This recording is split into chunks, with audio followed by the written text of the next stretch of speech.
Ro-ro আর ডোডো গাছটিকে ছুঁতেই চারপাশ অন্ধকার হয়ে গেল। হঠাৎ একটি ভয়ঙ্কর ছায়া বেরিয়ে এলো। ভোরবেলা বনের ভেতর হালকা কুয়াশা। রোরো আর ডোডো ধীরে ধীরে হাঁটছিল। হঠাৎ তারা শুনতে পেল, হেল্প, হেল্প! ডোডো ভয় পেয়ে বলল, রোরো, শব্দটা কোথা থেকে আসছে? রোরো বলল, চলো দেখে আসি। কিছুদূর গিয়ে তারা দেখতে পেল একটি পুরনো আলো জ্বলজ্বল করা গাছ। গাছের ভেতর আটকে আছে একটি ছোট আলো পরী। পরীটি বলল, আমি এই বনে আটকে গেছি, আমাকে মুক্ত করো। রোরো আর ডোডো গাছটিকে ছুঁতেই চারপাশ অন্ধকার হয়ে গেল। হঠাৎ একটি ভয়ঙ্কর ছায়া বেরিয়ে এলো। বনের রক্ষক ছায়াদানব।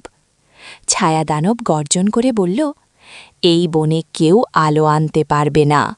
ডোডো সাহস করে বলল, আমরা ভয় পাই না। রোরো গাছের পাশে থাকা একটি উজ্জ্বল পাথর তুলে ধরল। পাথরটি আলো ছড়াতে শুরু করল। ছায়াদানব ধীরে ধীরে মিলিয়ে গেল। পরীটি মুক্ত হয়ে গেল। বন আবার আলোয় ভরে উঠল। পরীটি বলল, তোমরা সাহস আর বন্ধুত্বের শক্তি দেখিয়েছ। তোমরা দুজনকে অনেক ধন্যবাদ বলে পরীটি চলে যাচ্ছে।